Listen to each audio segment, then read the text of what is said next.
এত ভালো লাগে জর্ডানে আপনাদের? হ্যাঁ, আচ্ছা, আর ভালো লাগে না কার কার?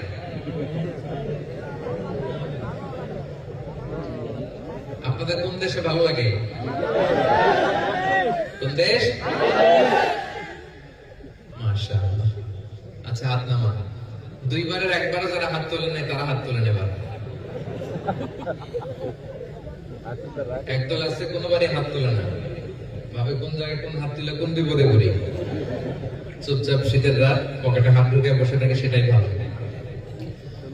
তো হাত আমরা তুলে রাখি বা না তুলি, আমরা যে বাংলাদেশকে মিস করি এতে কোনো সন্দেহ নাই, ঠিক কিনা? আমরা পৃথিবীর যে দেশে যাই, যত বড় চাকরি করি না কেন, আমাদের হৃদয়ের মাঝখানে বাংলাদেশ। হৃদয়ে, সবাই বলেন নাই তো আওয়াজ করে, হৃদয়ে। হৃদয়ে কিন্তু আমাদের বাংলাদেশ। প্রত্যেকের হৃদয়ে আমাদের লাল সবুজের পতাকা আছে না নাই বলেন?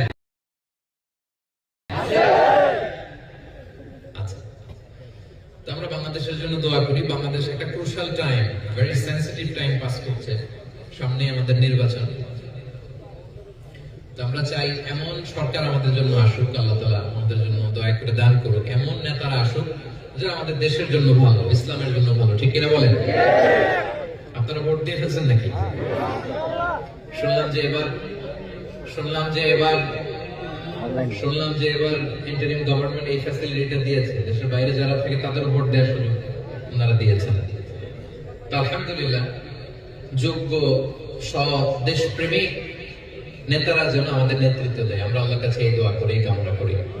আমার দেশটাকে আল্লাহ তাআলা তুমি রহমত দিয়ে পরিপূর্ণ করো, পড়ি আমিন। সব ধরনের আভ্যন্তরীণ বৈদেশিক ষড়যন্ত্র থেকে আল্লাহ আমার 56,000 বর্গমাইলের প্রতিটা ইঞ্চি মাটিকে তুমি হেফাজত করো, আমরা পড়ি আমিন। আমার দেশকে আল্লাহ তুমি উত্তরোত্তর সমৃদ্ধি দান করো, আমরা পড়ি আমিন।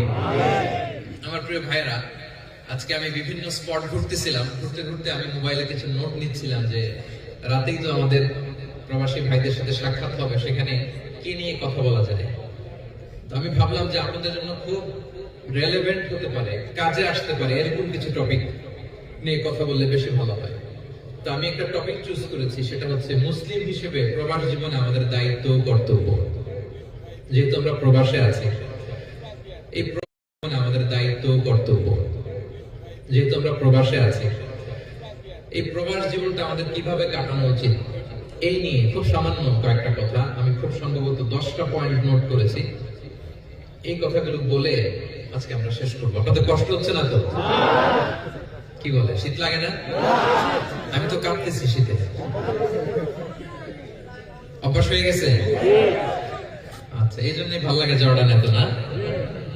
মাশাআল্লাহ, বছরের পর বছর থাকতে থাকতে যে দেশেই থাকি না কেন একটা মায়া জড়ায় যায়, তাই না?